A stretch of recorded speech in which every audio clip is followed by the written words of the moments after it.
Campinas conta, né, nessa série de reportagens que a gente deu início ontem, sobre questões que envolvem esse transtorno que torna as pessoas neurodiferentes.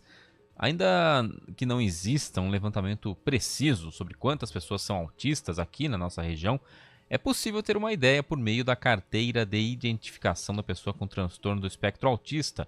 Em um ano, Campinas emitiu 4.400 dessas carteiras e ainda segundo o levantamento da Secretaria de Estado dos Direitos de Pessoa com Deficiência, crianças e adolescentes são 80% dos cadastros, ou seja, 80% desses 4.400.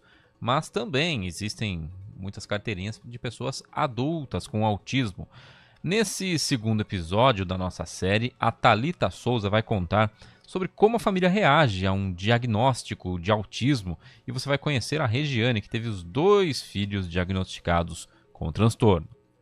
Transtorno de espectro autista. Distúrbio caracterizado pela alteração das funções do neurodesenvolvimento, refletindo na capacidade de comunicação, linguagem, interação social e comportamento. A informação é do Ministério da Saúde. A suspeita inicial é feita normalmente ainda na infância. Mas e quando o diagnóstico chega à família? Regiane Denise de Paula sabe muito bem. Ela é mãe do Miguel, de 7 anos, e da Maria Cecília, de 4. Os dois são diagnosticados com autismo. O primeiro susto veio em meados de 2018. Miguel estacionou seu desenvolvimento com 1 ano de idade. Já não falava mais as coisinhas que ele falava e nem o que era para estar falando com a idade dele. Ele parou de dar atenção pra gente, a gente tinha que ficar chamando a atenção dele várias vezes para ele poder olhar pra gente, eu perceber que a gente tinha, né? E dentro disso, ele começou a ter várias intercorrências de saúde. A escola foi fundamental na hora de apontar para a família as características do autismo. Já tinha feito toda a parte de otorrino, que a gente fala que é os protocolos, né? Exames padrões que tem que fazer. Como não tinha nada de errado, já tinha constatado, a gente estava naquela angústia que ele voltasse a falar, mas não era só isso, era o comportamento dele, né? A atenção, ele ficava girando as coisas, ele ficava enfileirando as coisas, ele gostava de ficar dentro do armário da cozinha. Então, assim, foram várias coisas que foram começando a acontecer, que eu como mãe já de uma menina mais velha, e eu tinha outros sobrinhos, eu não estava acostumada com aquele tipo de comportamento de criança. Foi quando a coordenadora me chamou e falou, olha, a gente fez essa pré-avaliação com o Miguel aí, né, esses 2, 3 meses que ele está aqui, e baseado no comportamento dele, você já ouviu falar sobre autismo? Regiane conta ainda que procurou se informar muito sobre o transtorno. Logo depois, iniciou a busca por médicos e também por especialistas. Então, Miguel teve o diagnóstico fechado aos 3 anos e meio de idade. Foi quando aí meu mundo caiu, né? Que aí a gente tomou um choque, porque aí essa primeira médica falou que realmente ele tinha muitos traços. E como ele, dentro desse período, ele teve alguma convulsão também, a gente começou a entrar em pânico e achar que aquelas convulsões iam ser decorrentes. Porque o autismo traz muito isso, né? Hoje eu sei, né? Mas na época eu não sabia. Então eu mergulhei dentro desse mundo.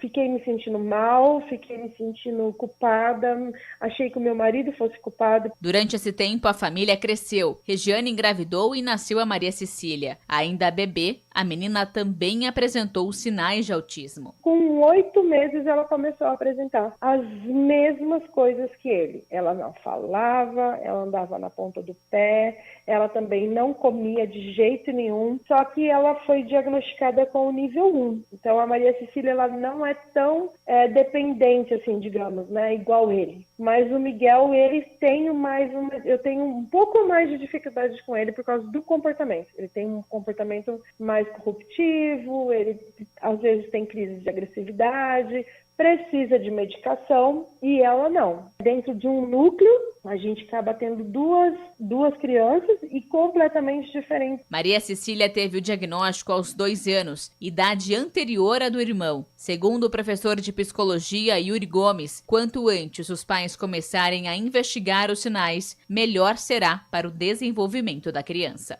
É sempre desafiador para a família encarar esse tipo de situação.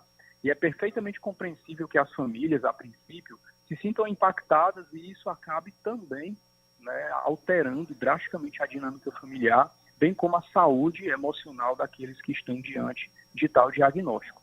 Mas o mais importante é que as famílias tenham clareza de que a antecipação desse diagnóstico, ou seja, quanto mais breve for feita essa avaliação por uma equipe multiprofissional e a identificação de quais são os prejuízos que essa criança já possui, né, quanto mais antecipado isso for, melhor é o prognóstico, mais eficientes são as terapias de reorganização comportamental e de aumento de repertório. E, obviamente, quanto mais antecipado isso acontecer, quanto mais precoce, mais autonomia esse sujeito vai ter. E a mãe Regiane complementa que, para isso, a informação é fundamental. A gente tem que buscar informação, muita informação. É a parte legal, digamos assim, de direitos do que as crianças têm, o que não têm, o que pode. A parte de médicos ou psicólogos, psiquiatra, de neurologistas, tem que buscar informação. Uma coisa que o médico falou lá, você presta atenção na criança, quando você vê, você fala, nossa, é isso mesmo, ele não olha para mim, ele não responde, ele fica fazendo vários comportamentos repetitivos, que não é fácil. A mãe do autista, ela é sofrida. Eu falo que o meu casamento mudou, a minha vida com meus familiares mudou, mas hoje eu sei que eu estou no caminho certo e o que eu estou fazendo pelos meus filhos está dando certo. É difícil? É muito difícil, mas a gente tem que ter informação. Quanto mais informação a gente tiver, a gente vai estar mais forte. De Campinas, Thalita Souza. E no Estúdio CBN, hoje, a partir das 14h, você vai ter mais informações sobre como obter a carteira de identificação da pessoa com transtorno do espectro autista. E na reportagem de amanhã da nossa série, você vai saber quais são os cuidados de saúde